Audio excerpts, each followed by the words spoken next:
Hello, this book is called The Christmas Guest. It happened one day near December's end. Two neighbors called on an old-time friend, and they found his shop so meager and mean, made gay with 1,000 bows of green. And Sizzle was sittin' with his face a-shine, when suddenly he stopped as he stitched a twine. And he said, "Oh, friends, at dawn today, when the cock was a-crowin' the night away, the Lord appeared to me in a dream, and said, I'm coming your guest to be. So I've been busy with feet astir, and strewing my shop with branches of fir. The table is spread, and the kettle is shined, and over the rafters the holly is twined.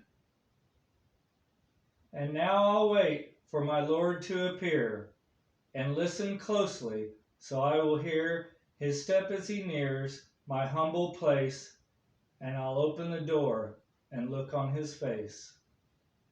So his friends went home and left Sizzle alone, for this was the happiest day he'd known.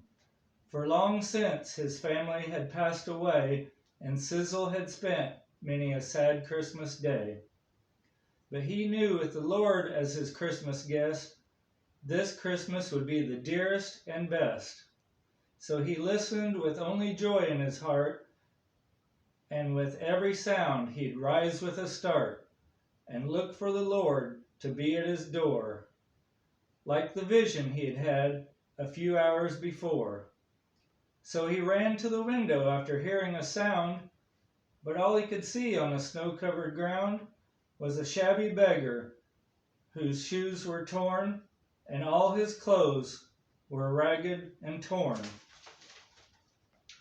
But Sizzle was touched, and he went to the door, and he said, "Your feet must be frozen and sore.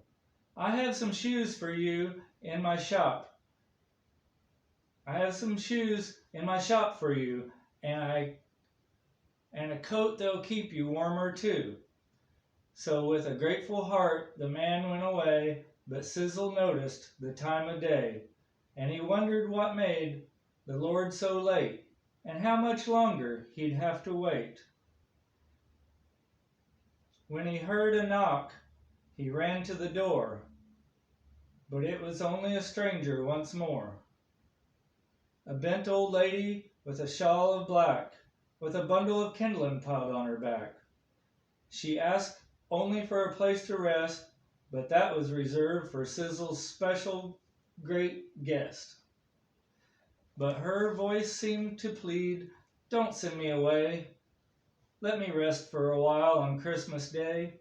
So Sizzle brewed her a steamin' cup, and told her to sit at the table and sup. But after she left, he was filled with dismay, for he saw the hours were slipping away, and the Lord hadn't come as he said he would, and Sizzle felt sure he'd misunderstood.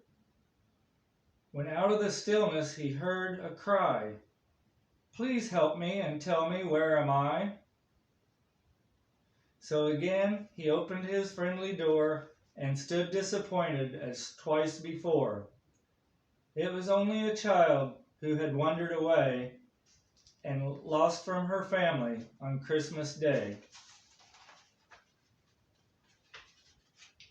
Again Sizzle's heart was heavy and sad, for he knew he should make the little girl glad. So he called her in and wiped her tears, and quieted away all her childish fears. Then he led her back to her home once more, but as he entered his own darkened door, he knew the Lord was not coming today, for the hours of Christmas had passed away. So he went to his room, and he knelt down to pray, and he said, "Dear Lord, why did you delay? What kept you from coming to call on me? For I wanted so much your face to see."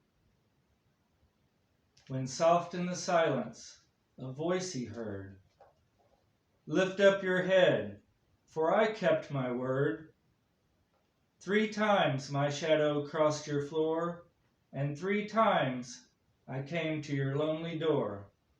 For I was the beggar with bruised cold feet, and I was the woman you gave something to eat, and I was the child on the homeless street.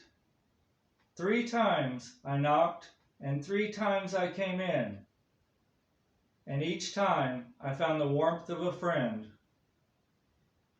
Of all the gifts, love is the best, and I was honored to be your Christmas guest.